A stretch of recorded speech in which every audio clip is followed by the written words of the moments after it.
Hi, thanks for coming today. My name is Joshua Montoya, and I am going to be giving you all a presentation about social media. So, for starters,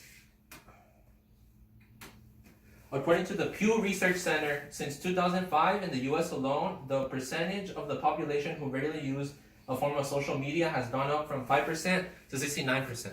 So, all of you in this room may have some sort of social media, and 69% of the US population currently use a form of social media. That's a lot.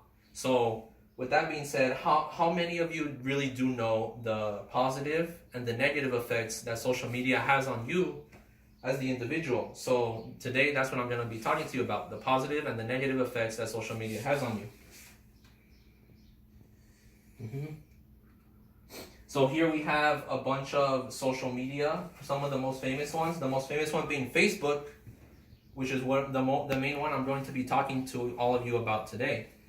So let's start off with the positive effect.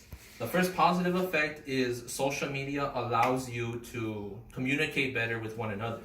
So the Library Philosophy and Practice, April 2018, found that it was easier for a group of college students to communicate with one another through social media. So this was a journal. They ran a test, and they got a bunch of college students together, and what they did was they made them regularly use Facebook in their college studies, and they found that these group of individuals, it was a lot easier for them to communicate with one each other about assignments, group projects, and whatnot. And a lot of you may notice this already with your friends and families and whatnot, because it's easier to talk to them, the ones that are far away, the ones that are moved away. It's easier to keep in touch with them.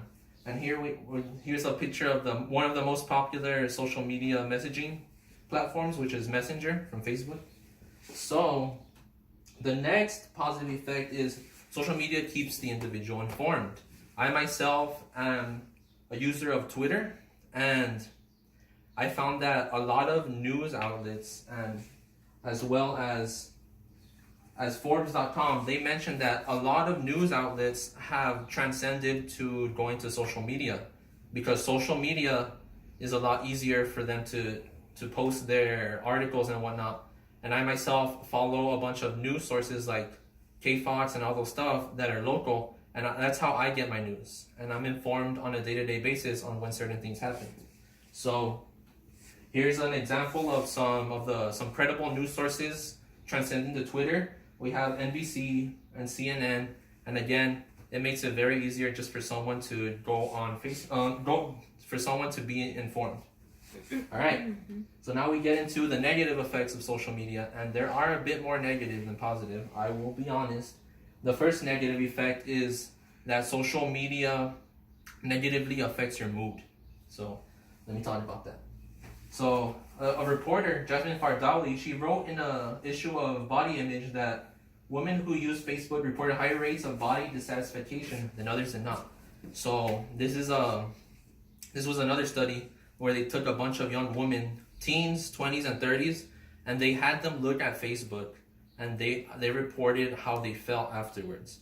And in the 70% of them felt dissatisfied with how their body is.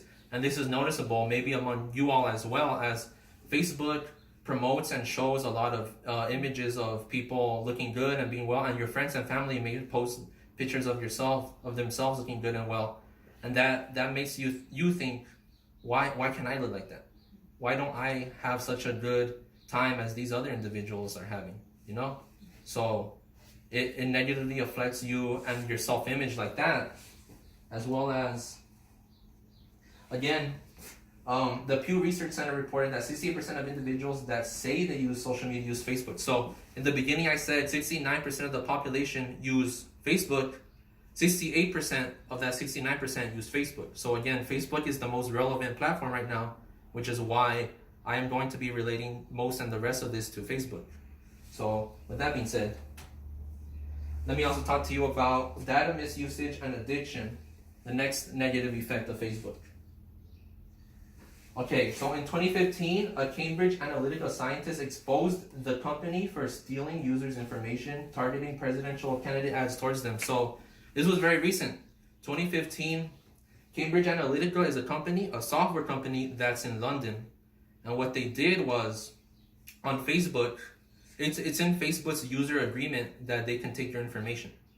And what this company did, they breached Facebook and they stole a bunch of people's information in 2015, and they used that information to determine which president ads should we show these people to manipulate them into kind of voting for whichever president candidate we want. So if they found someone that would say was more conservative, they probably target them more with like Trump ads versus Democratic ads. This was the 2016 presidential race, and this was only exposed by a whistleblower in the company who spoke up about this. If this man hadn't spoke up, then this would have gone completely swept under the rug and unheard of. So, well, before I get into that, let me keep talking about the Cambridge Analytica. And then the CEO of Facebook, Mark Zuckerberg, he knew about the hacks. He knew about that Cambridge Analytica had breached into Facebook, but he didn't do anything about it. They did not do anything about it until the guy spoke up about it. Until the guy spoke up about it, this whole thing would have remained swept under the rug. Now let me also talk to you about social media being designed to be addictive. Now here we have a picture of a like button, which is very common in Facebook. And on the early days of Facebook, the CEO of Facebook, one of the founders, or back in the really early days, he stated himself, "We have purposely designed this platform to be addictive." He said that himself, because the longer you're on Facebook, the more money they get because of the ads. So when it comes to you posting stuff, say you post a picture, the likes that you get from that picture, it leads to a dopamine response in your brain to where you want more and more and more, which is why you kind of fall into a rabbit hole of people wanting more and more and more, because it's purposely been designed to be addictive like this. So just keeping that in mind will kind of help you to not fall prey to it. So again, let me talk to you about Dr. Liraz Margulit. She's a psychologist, and she wrote in an article for Psychology Today that people tend to equate likes with the feeling of being loved. So which is again another factor about why it's a bit addictive. And here I put a picture of Mark Zuckerberg being questioned by Congress about the Cambridge Analytica. Again, this was very recent, 2015. All right. So in conclusion, social media is a very large part of our society. Very large. It's embedded deep within it. I'm not saying you should delete your social media account. What I am saying is just be mindful of these positive and specifically the negative effects that social media has on you.